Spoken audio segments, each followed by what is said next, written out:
melanjutkan kegiatan. Terima kasih. Terima kasih atas kesempatan yang diberikan kepada saya. Sebelum kita masuk dalam sesi berbagi modul 1.4 tentang budaya positif, sebelumnya saya mohon maaf di sini saya tidak menggurui, tetapi di sini saya berbagi pengalaman apa yang saya belajar dalam program Guru Penggerak modul 1.4. Assalamualaikum warahmatullahi wabarakatuh. Salam sejahtera untuk kita sekalian. Shalom. Yang terhormat Ibu Kepala Sekolah, yang saya hormati Bapak Ibu guru hebat sekalian. Saya akan berbagi pengalaman tentang modul 1, yakni budaya positif. Bersama saya Katarina Kaulutupun, calon guru penggerak angkatan 7 Kabupaten Maluku Tenggara. Bapak Ibu, setelah Bapak Ibu mendengar atau melihat tentang budaya positif, apa gambaran atau pemahaman Bapak Ibu tentang budaya positif? Menurut Bapak Ibu, budaya positif itu dia seperti apa? Ada yang bisa menjawab? Bapak Wil? Ya, kalau menurut saya budaya positif adalah hal-hal yang dilakukan untuk membawa kita kepada hal-hal yang baik. Ya, baik. Ada lagi? Ya, silakan Ibu FC. Budaya positif berarti suatu budaya yang dijalani oleh setiap insan manusia itu dari dulu hingga sekarang, dan dia ada dalam keadaan yang positif, yang baik. Ya, baik. Jadi, budaya positif merupakan suatu hal-hal baru yang harus kita, hal-hal baik yang harus kita terapkan. Apakah budaya positif ini dia sangat penting untuk diterapkan di sekolah kita, Bapak Ibu? Penting atau tidak, Bapak Ibu? Penting. Jadi, budaya positif ini sangat penting diterapkan di dalam lingkungan kita, lingkungan sekolah kita. Tetapi, bagaimana kita sebagai guru dapat melaksanakan budaya positif? Otomatis, kita harus menanamkan dalam diri kita motivasi diri atau motivasi intrinsik. Jadi, kalau kita melakukan sesuatu berdasarkan motivasi dari luar karena merasa takut, berarti apabila tidak ada peraturan, maka kita dengan lalai untuk melakukannya. Kita cuma melakukannya berdasarkan peraturan atau rasa takut karena kepala sekolah, sehingga kita cuma baru pada saat kepala sekolah itu ada saja. Tetapi kalau ketika kepala sekolah dia tidak ada, maka kita akan lalai. Jadi, budaya positif ini sangat penting untuk membentuk perilaku kita lebih baik dan juga tanggung jawab kita dalam melaksanakan sesuatu yang berbau positif.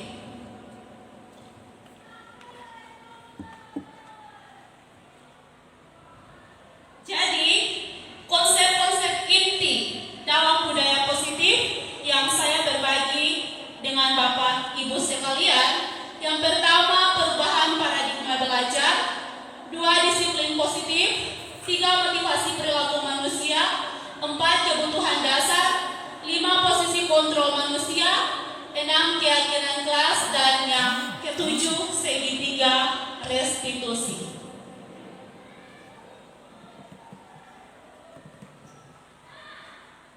Yang pertama, kita lihat tentang perubahan paradigma belajar, atau biasa disebut perubahan pembelajaran baru.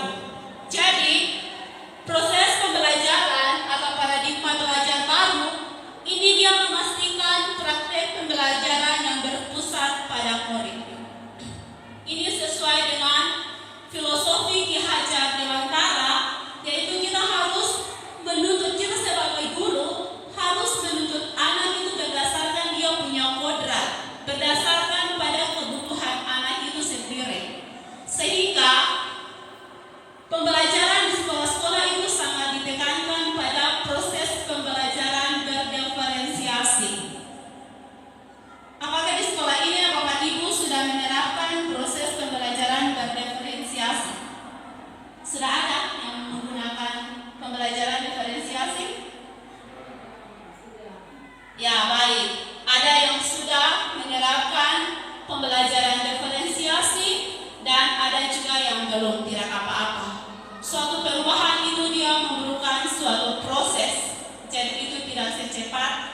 bolak-balik telapak tangan, tetapi sedikit demi sedikit kita dapat melakukan perubahan. Jadi, proses pembelajaran berdiferensiasi itu proses pembelajaran yang berpusat pada anak.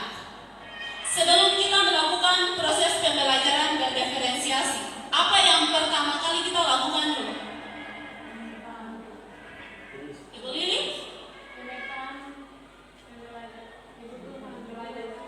Ya, baik. Jadi yang pertama dilakukan pemetaan kebutuhan belajar siswa. Oh, anak ini karena dia menangkap apa yang dijelaskan guru dengan baik, berarti dia masuk dalam kelompok visual. Kalau anak ini dia bisa menonton terus dibantu dengan penjelasan guru, berarti dia masuk dalam kategori auditori. Sedangkan yang kinestetik yaitu dia bisa bermain peran.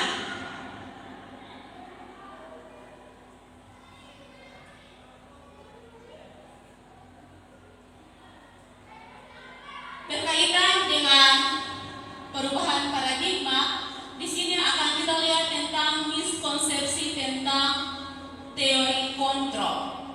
Yang pertama, ilusi guru mengontrol murid. Saya tanya dulu, apakah guru dia bisa mengontrol murid? Bapak Ibu, bisa atau tidak? Bisa. Jadi, misalkan contoh, guru mengontrol murid. Misalkan contoh satu kasus, anak ini dia malas sekolah misalkan. Dia malas sekolah lalu guru panggil supir nasihat. Jadi panggil hari ini, besok dia masuk sekolah. Lusa dia masuk lagi. Tetapi karena tidak dikontrol dengan baik, berarti berikut dia sudah malas lagi. Kenapa dia malas? Karena tidak ada motivasi dalam diri anak itu supaya dia berubah. Dia cuma datang di sekolah cuma karena rasa takut kepada guru tersebut. Jadi ini harus kita menanamkan bagaimana motivasi diri atau motivasi intrinsik kepada anak itu supaya dia lebih paham, sehingga dia dapat melakukan sesuatu itu dengan tanpa adanya paksaan atau rasa takut. Yang kedua, ilusi bahwa kritik dan membuat rasa bersalah mampu menguatkan karakter. Misalkan, anak yang tadi contoh kasus tadi malas sekolah, dia datang, guru selalu mengkritik, buat kamu di dalam selalu malas sekolah terus. Sedangkan ibu selalu sudah kasih nasihat, sudah kunjungan ke rumah orang tua, tetapi kamu ini selalu sangat mengecewakan ibu. Itu anak sudah merasa bersalah, kita guru lagi membuat supaya anak tersebut dia lagi merasa bersalah lagi. Otomatis dia melakukan itu cuma karena supaya ibu jangan kecewa dia datang saja. Tapi lama kelamaan nanti dia tidak akan masuk sekolah lagi. Karena itu juga tidak ada motivasi dalam diri, tetapi motivasi eksternal karena rasa takut saya kepada ibu saja. Karena tidak mau ibu buat kecewa, jadi tapi lama kelamaan dia akan kembali seperti semula. Terus yang ketiga, ilusi bahwa semua penguatan positif, efektif dan bermanfaat. Misalkan anak yang tadi itu dia malas sekolah. Jadi misalkan Ibu Desi ke sana sebelah Logino soal rajin sekolah, karena kalau pemalas sekolah nanti masa depan sudah dirayu dengan bujukan. Jadi bilang hari ini, besok sekolah, lusa sekolah, tulah pasti dia tidak ada sekolah, tidak akan datang sekolah, karena dia rayu lagi, tapi karena tidak ada motivasi intrinsik, otomatis dia tidak akan datang ke sekolah. Yang kedua, ilusi bahwa orang dewasa berhak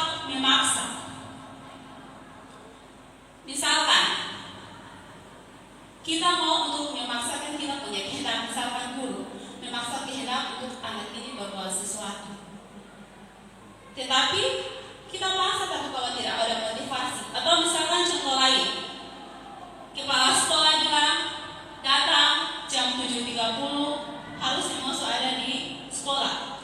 Tetapi kalau Bapak Ibu tidak ada motivasi dalam diri, berarti Bapak Ibu juga tidak bisa mengikuti apa yang dikatakan oleh kepala sekolah.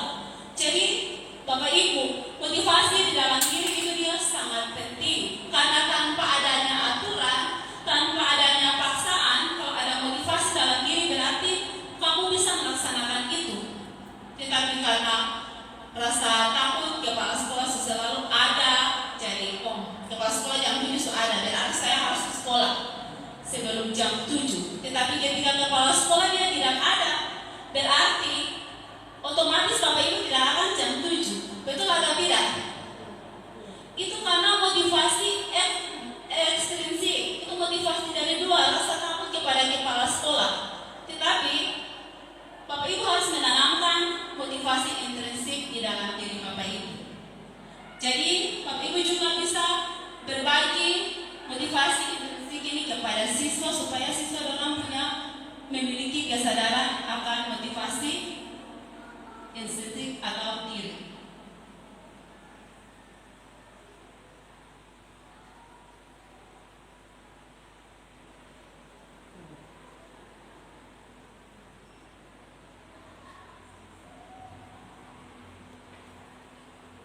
Selanjutnya, ini pengaruh dari stimulasi respon ke teori kontrol. Jadi stimulasi respon itu dia yang berwarna putih, sedangkan teori kontrol itu dia yang berwarna kuning. Jadi pengaruh ini ada perbedaan antara stimulasi respon ini biasa digunakan pada dulu, sedangkan teori kontrol ini harus yang kita gunakan sekarang. Jadi menurut realitas kebutuhan kita itu sama. Misalkan dalam proses pembelajaran, guru cuma menggunakan satu arah karena dia berpikir bahwa semua siswa itu dia sama. Jadi dia ceramah dari awal sampai akhir. Tetapi menurut teori kontrol, kebutuhan kita itu berbeda, kebutuhan siswa itu dia berbeda. Bisa mereka berada dalam suatu ruangan kelas, tetapi mereka punya kebutuhan belajar itu dia berbeda. Yang kedua, semua orang melihat hal yang sama menurut stimulus respon. Tetapi kalau menurut teori kontrol, semua orang memiliki gambaran yang berbeda. Otomatis dia punya kebutuhan saja berbeda. Berarti dia punya gambaran atau dia punya cara berpikir, dia punya tujuan itu juga dia berbeda. Terus yang ketiga, menurut stimulus respon bahwa kita mencoba mengubah orang agar berpandangan sama dengan kita. Dulu kita mau supaya semua orang itu orang punya pandangan, orang punya pemahaman itu harus sama dengan kita. Sedangkan kalau menurut teori kontrol, kita berusaha memahami pandangan orang lain tentang dunia. Jadi kita harus memahami pandangan orang lain tentang suatu hal. Jangan kita memaksakan seperti stimulus respon. Yang keempat, perilaku buruk dilihat sebagai suatu kesalahan. Misalkan, contoh kasus,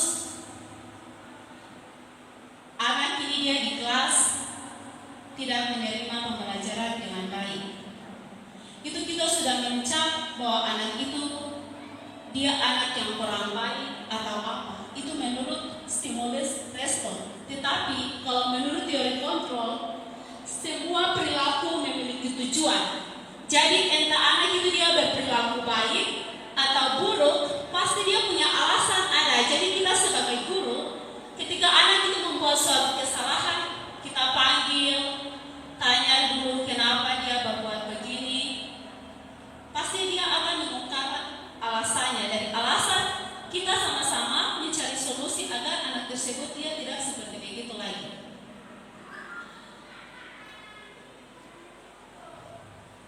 Yang berikut, orang lain dia bisa mengontrol saya.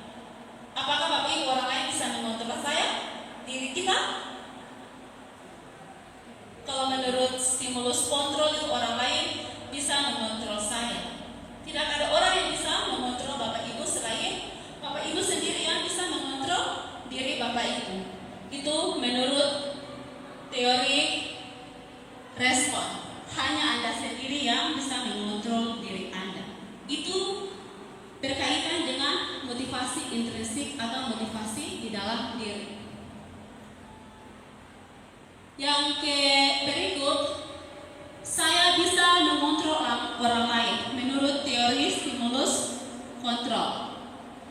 Itu saya bisa mengontrol orang lain. Sedangkan kalau teori respon, Anda tidak bisa mengontrol orang lain. Dan yang berikut, pemaksaan ada pada saat bujukan itu dia gagal. Jadi ketika kita membujuk anak ini supaya dia menjadi pribadi yang lebih baik, tetapi kalau tidak ada motivasi dalam diri, otomatis dia gagal. Sedangkan menurut teori kontrol, yaitu kolaborasi dan konsekuensi bisa menciptakan pilihan-pilihan baru.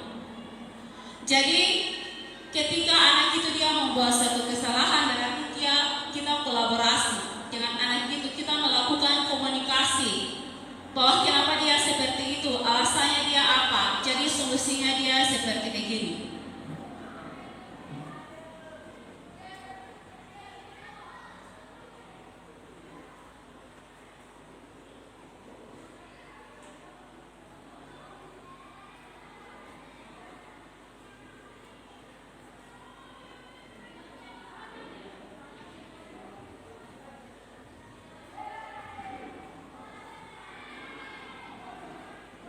Berkaitan dengan stimulus respon, dan ini ada kita bisa membedakan tentang penghukum itu dia seperti apa, terus perbedaan konsekuensinya apa, dan restitusinya seperti apa. Sekarang kita lihat penghukum. Penghukum ini merupakan suatu tindakan yang dilakukan dengan tiba-tiba. Misalkan contoh kasus, siswa dia datang terlambat, tiba-tiba guru pikir dia datang dengan tanpa direncanakan, dia terlambat, semua lari keliling lapangan sebanyak 5 kali, contoh. Atau betis dari situ sudah terlambat dipukul. Dan yang kedua, bersifat satu arah dan tidak terencana. Dia bersifat satu arah karena cuma dari guru saja yang memberikan hukuman kepada siswa. Terus hukuman dia bisa berupa fisik dan psikis. Kalau berupa fisik itu seperti yang saya kasih contoh tadi, lari keliling lapangan. Sedangkan psikis, hukuman psikis ini dia berupa kata-kata. Jadi Bapak Ibu, ketika anak melakukan suatu kesalahan, kalau kita mau memarahi atau memberikan hukuman dengan psikis, tolong perhatikan kalimat-kalimat yang kita ucapkan, karena dengan kalimat-kalimat tersebut kadang itu dia teringat dalam benak mereka sehingga mereka dewasa. Itu hukuman.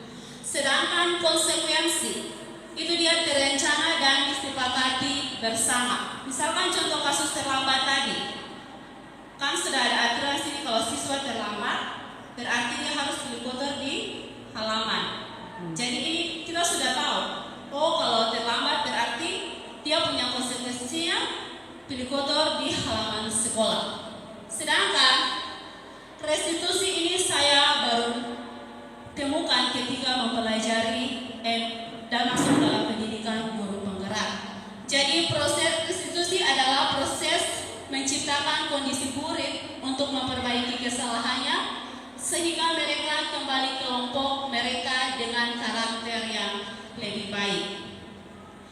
Jadi ketika anak buat salah, kita panggil, tanya alasannya apa, terus kita bisa mencari solusi, meminta anak itu mempertanggungjawabkan apa yang dia lakukan, terus bersama-sama mencari solusi atas kesalahan yang dia perbuat.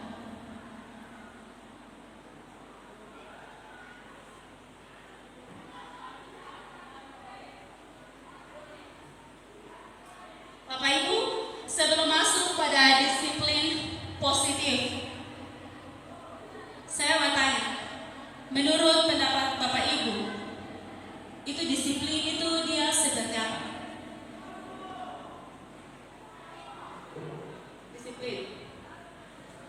Disiplin positif.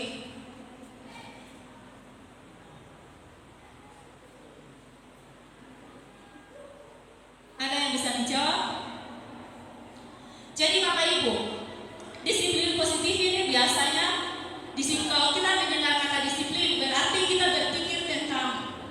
hukuman, atau peraturan. Dia sudah mikir, terlalu disiplin, terlalu kena aturan, terlalu banyak seperti itu. Tetapi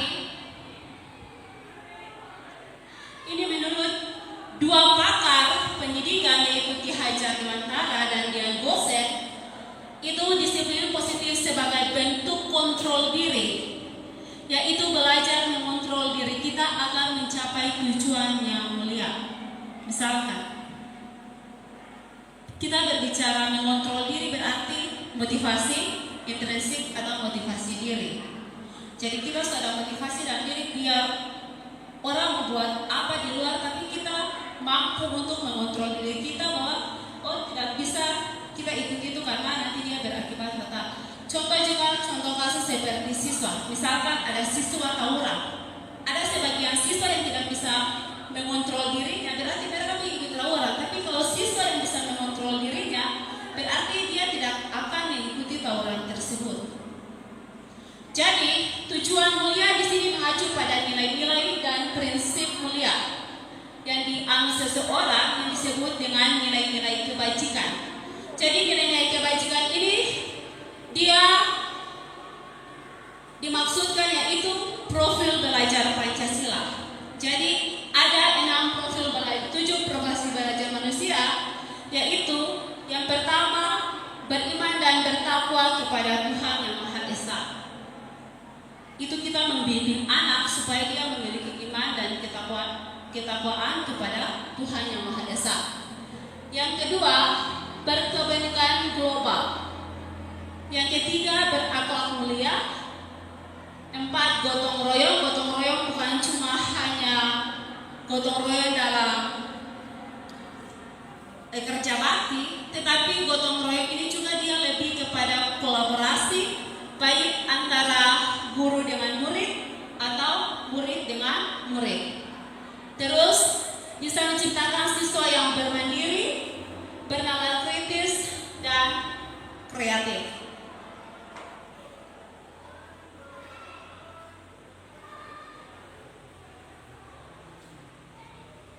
Selanjutnya, motivasi perilaku manusia. Jadi kita sebagai manusia ada 3 motivasi yang biasa kita lakukan. Yang pertama, untuk menghindari ketidaknyamanan atau hukuman. Misalkan kalau kita sebagai guru datang pagi supaya menghindar kepala sekolah jangan tegur. Misalkan siswa juga begitu, contoh datang di sekolah tempo supaya jangan dapat pukul, itu dia punya contoh. Menghindari ketidaknyamanan atau hukuman. Yang kedua, untuk mendapat imbalan atau penghargaan dari orang lain. Misalkan siswa ini dia ingin mendapatkan hadiah, berarti dia belajar lagi supaya dia berprestasi sehingga dia memperoleh hadiah baik dari orang tua atau juga bisa pujian dari teman-teman. Itu dia lakukan karena motivasi eksternal, itu tidak dalam motivasi intrinsik. Dan yang ketiga, untuk menjadi orang yang merasa ingin menghargai diri sendiri dan nilai yang mereka percaya.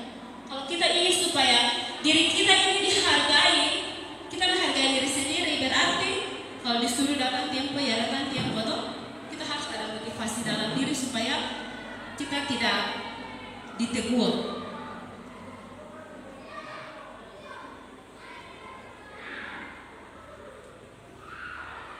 4, kebutuhan dasar manusia.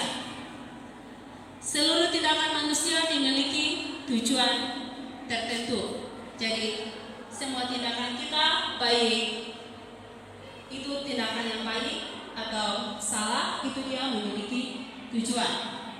Semua yang kita lakukan adalah usaha terbaik untuk mendapat apa yang kita inginkan.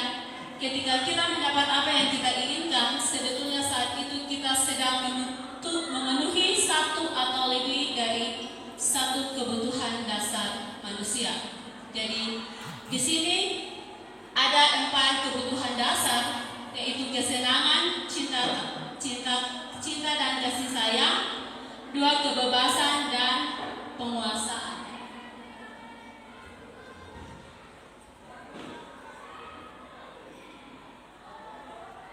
Bapak Ibu masih semangat? Bapak Ibu kelihatannya sangat tegang, santai saja. Jadi Bapak Ibu, di sini ada 5 posisi kontrol guru. Ada sebagai penghukum, pembuat merasa bersalah, posisi teman, posisi pemantau atau monitor, dan posisi manajer. Kira-kira Bapak Ibu ini berada di posisi kontrol yang mana? Ada juga satu guru bisa masuk dalam 5 posisi kontrol, ada juga 3. Kira-kira Bapak Ibu ini ada di posisi kontrol yang mana? Kalau saya kadang penghukum, kadang teman. Kalau Bapak Ibu yang lain, kira-kira masuk posisi kontrol mana Bapak Anies? Ya?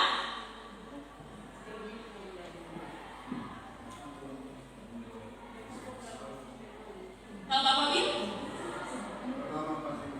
Penghukum? Membuat merasa bersalah kadang-kadang.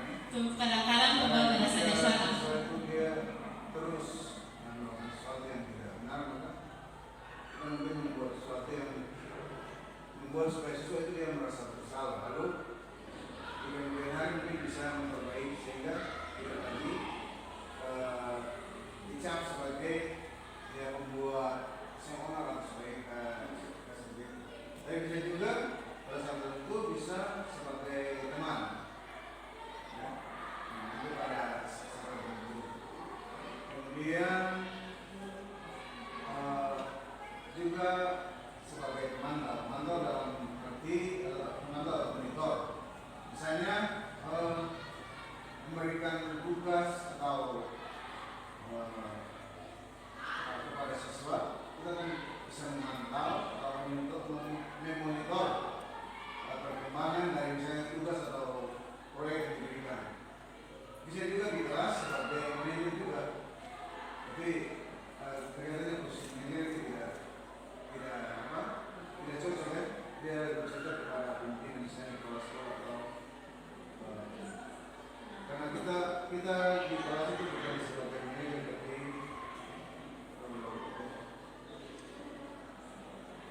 motivator. Saya kira itu saya. Baik, kalau Ibu Lili kira-kira ada di posisi kontrol yang mana? Posisi penghukum dan teman ini kan? Sama, posisi penghukum dan teman. Jadi Bapak Ibu, kita kadang berada di 5 posisi kontrol ini. Kadang satu guru 2 posisi kontrol, atau 3, atau bahkan ada satu guru yang bisa 5 posisi kontrol. Jadi nanti kita akan melihat tentang 5 posisi kontrol. Jadi kita akan berubah. Oh, misalkan dulu saya di penghukum, berarti kita akan lihat di sini.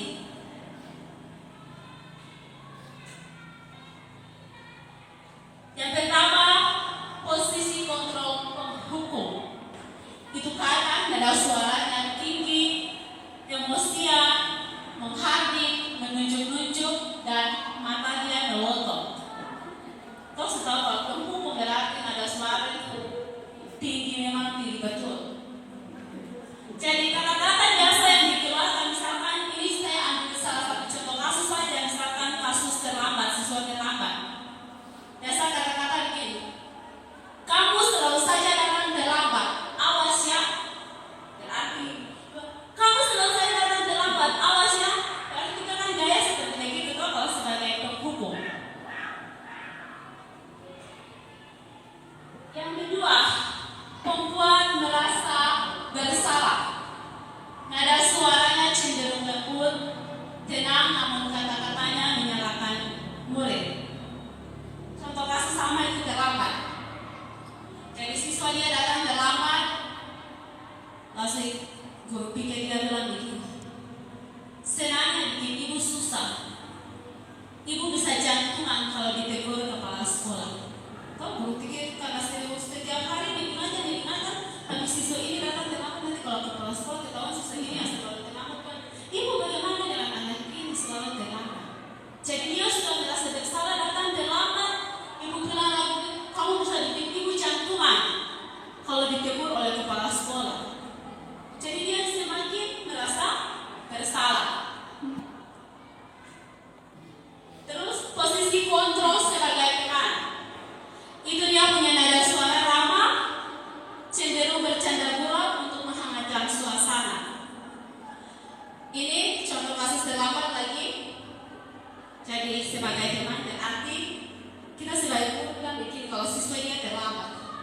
ya kali ini tidak apa-apa, nanti ibu bantu bereskan. Tuh kita anggap siswa itu sebagai kita punya teman, jadi teman kali ini datang terlambat tidak apa-apa, nanti baru ibu bereskan. Terus yang keempat, posisi pemantau. Nada suaranya datar, tidak emosian, senantiasa memantau pada saat murid diberikan sanksi dan mengawasi. Jadi dia siswa ini terlambat, misalkannya namanya Andi, dia datang terlambat, berarti posisi guru sebagai pemantau, guru akan bilang begini, Andi, kamu sudah tahu konsekuensinya jika terlambat. Jadi dia sudah tahu konsekuensinya jika terlambat itu buat apa, tidur kotor di halaman sekolah. Itu pemantau tuh, guru memantau terus siswa yang terlambat ini. Yang kelima, yaitu posisi kontrol manajer. Dia punya nada suara netral, tidak emosi, dan guru membimbing murid untuk memecahkan masalahnya. Contoh Andi terlambat tadi, berarti guru dia akan bilang begini, Andi, kamu sudah mengetahui jam berapa proses pembelajaran ini dimulai. Misalkan Andi bilang, ya ibu 7.30. Terus alasannya kenapa kamu datang terlambat? Alasannya saya bangun terlambat karena tadi malam saya bermain game sampai jam 12. Kira-kira apa solusi yang bisa kamu lakukan untuk memperbaiki kesalahan? Berarti Anda akan jawab, saya akan memperhatikan jam tidur saya misalkan, atau memasang alarm di HP.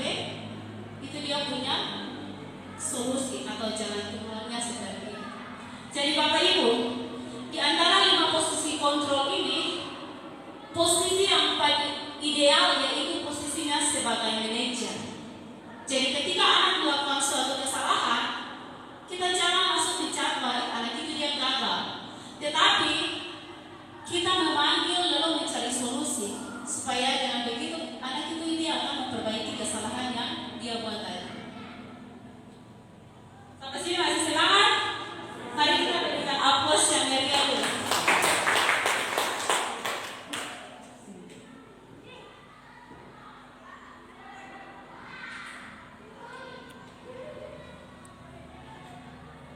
Materi selanjutnya itu tentang keyakinan kelas. Tetapi sebelum masuk pada keyakinan kelas, saya akan tanya dulu sama Bapak Ibu.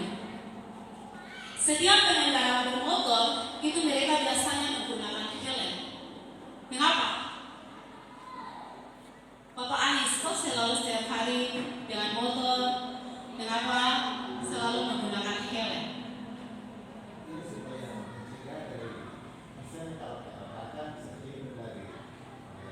Misalnya kecelakaan bisa terlindung. Ibu Sofi.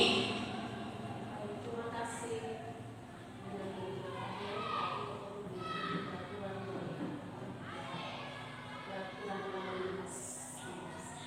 Ibu Sofi itu mematuhi peraturan lalu lintas.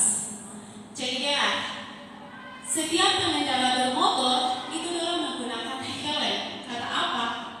Mereka meyakini bahwa dengan menggunakan helm, mereka bisa menghindari dari kecelakaan, bisa ada keselamatan diri. Itu motivasi dalam diri. Mereka sangat yakin dalam diri kalau memakai helm itu berarti bisa terhindar dari bahaya. Sedangkan kalau kita memakai helm dengan alasan bahwa untuk mematuhi peraturan lalu lintas, itu berarti bukan motivasi diri, tetapi itu motivasi ekstrinsik. Itu motivasi dari luar kok. Karena kita cuma memakai karena takut polisi misalkan. Tetapi kalau kita menyadari bahwa kita meyakini bahwa dengan menggunakan helm itu kita bisa keselamatan kita terjamin, berarti kita menggunakan helm. Begitu juga dengan keyakinan kelas Bapak Ibu. Kalau kita ingin supaya siswa-siswi kita menjadi siswa yang berperilaku baik, berakhlak yang baik, maka harus ada keyakinan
semua anak dia dilibatkan.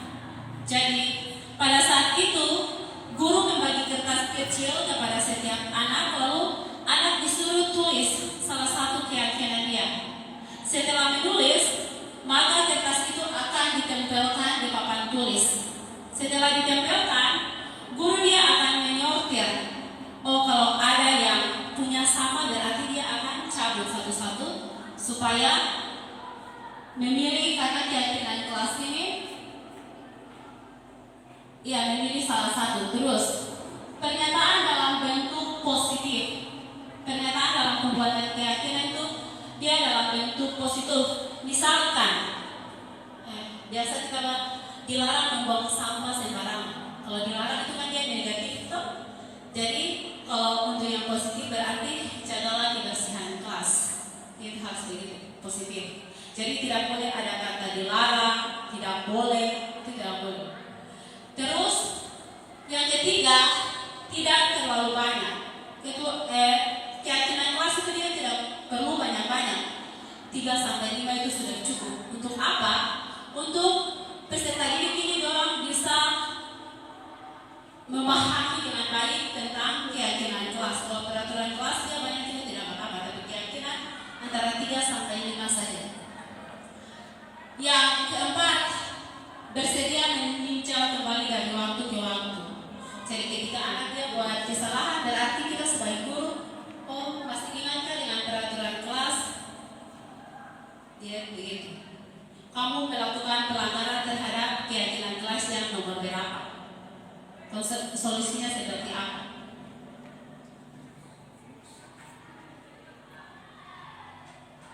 Jadi Bapak Ibu, setelah mempelajari keyakinan kelas ini, saya harap supaya Bapak Ibu bisa melakukan membuat keyakinan kelas di kelas masing-masing. Bisa? Bisa? Bisa.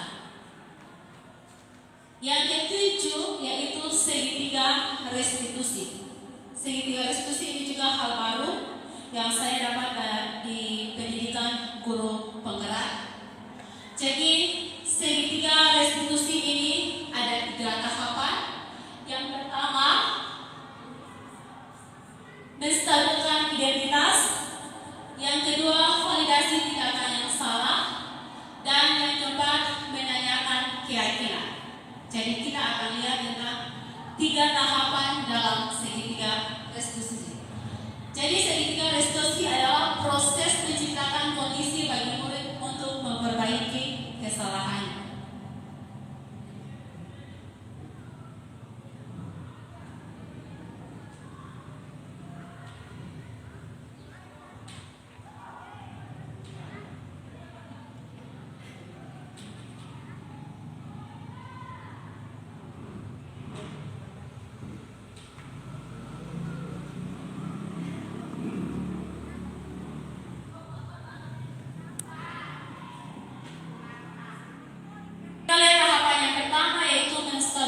Identitas. Pertanyaan-pertanyaan yang diajukan ketika siswa melakukan suatu kesalahan. Yang pertama itu membuat salah itu manusiawi. Yang kedua, tidak ada manusia yang sempurna. Yang ketiga, ibu juga pernah atau bapak pernah melakukan kesalahan. Yang keempat, bapak atau ibu tidak perlu mencari siapa yang salah, tapi mencari solusi dari permasalahannya. Saya kasih contoh kasus. Misalkan siswa dia tidak memakai atribut sekolah, pakaian seragam tidak sesuai dengan hari. Jadi ketika siswa tersebut dia tidak, misalkan hari Senin pakai putih biru, tetapi dia datang dengan batik dan celana biru, maka anak tersebut itu kita panggil, lalu kita tanya, apa kamu tahu alasan apa ibu memanggil kamu ke sini? Berarti dia akan menjawab, karena saya memakai pakaian seragam tidak sesuai dengan hari yang ditentukan. Terus kepada guru, ibu juga pernah melakukan kesalahan. Membuat kesalahan itu sangat manusiawi. Jadi di sini bapak atau ibu tidak masuk, kamu bikin mencari solusi atas kesalahan yang dia buat. Yang kedua, validasi tindakan yang salah. Itu pertanyaan yang diajukan, yaitu kamu bisa bertindak lebih gegabah lagi daripada ini. Yang kedua, kamu melakukannya pasti punya alasan. Tinggal kamu melakukannya karena mempertahankan sesuatu yang berharga bagimu. Empat, mungkin kamu bisa mempelajari sesuatu perilaku yang baru lebih efektif dan bersediakah kamu mempelajarinya. Jadi ini 4 pertanyaan yang harus Bapak Ibu ajukan kepada siswa yang bermasalah tergantung pada contoh kasus. Misalkan yang tadi dia berpakaian tidak sesuai dengan hal yang ditentukan, berarti kamu akan tanya begini, alasan apa sehingga kamu bisa memakai baju batik? Berarti dia punya alasan, dia ada. Dia akan menyampaikan dia punya alasan. Dari alasan itu, Bapak Ibu juga bisa bersama-sama mencari solusi. Yang tahap ketiga, menanyakan keyakinan kelas. Misalkan keyakinan kelas, contoh kasus. Ada siswa yang bertengkar. Jadi misalkan Santi dengan Tina ini, mereka bertengkar. Lalu Santi yang merobek buku dari Tina. Dari situ guru atau wali kelas dia akan pilih panggil.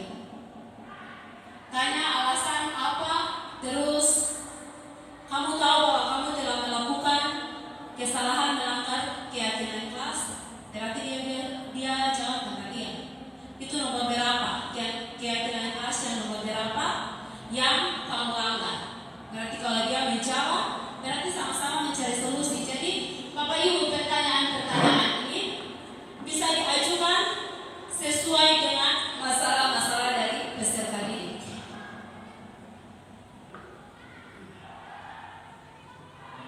Sampai di sini sesi berbagi modul 1.4 budaya positif. Besar harapan saya kiranya apa yang saya berbagi bersama Bapak Ibu sekalian, Bapak Ibu dapat berbagi dengan warga sekolah yang lain, terlebih khusus peserta didik, agar peserta didik kita memiliki karakter dan budi pekerti yang baik. Sekian dan terima kasih. Ibu saya itu. Untuk Bapak Ibu, untuk Ibu Katarina, saya ucapkan terima kasih karena sudah membuka wawasan kita semua.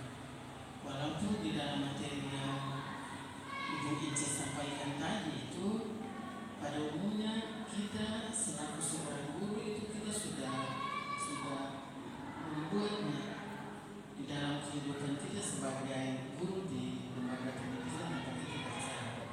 Hanya bahwa setiap yang namanya guru itu dia kan harus perlahan-lahan itu dia harus memahami tugas dan fungsi guru itu baik-baik boleh.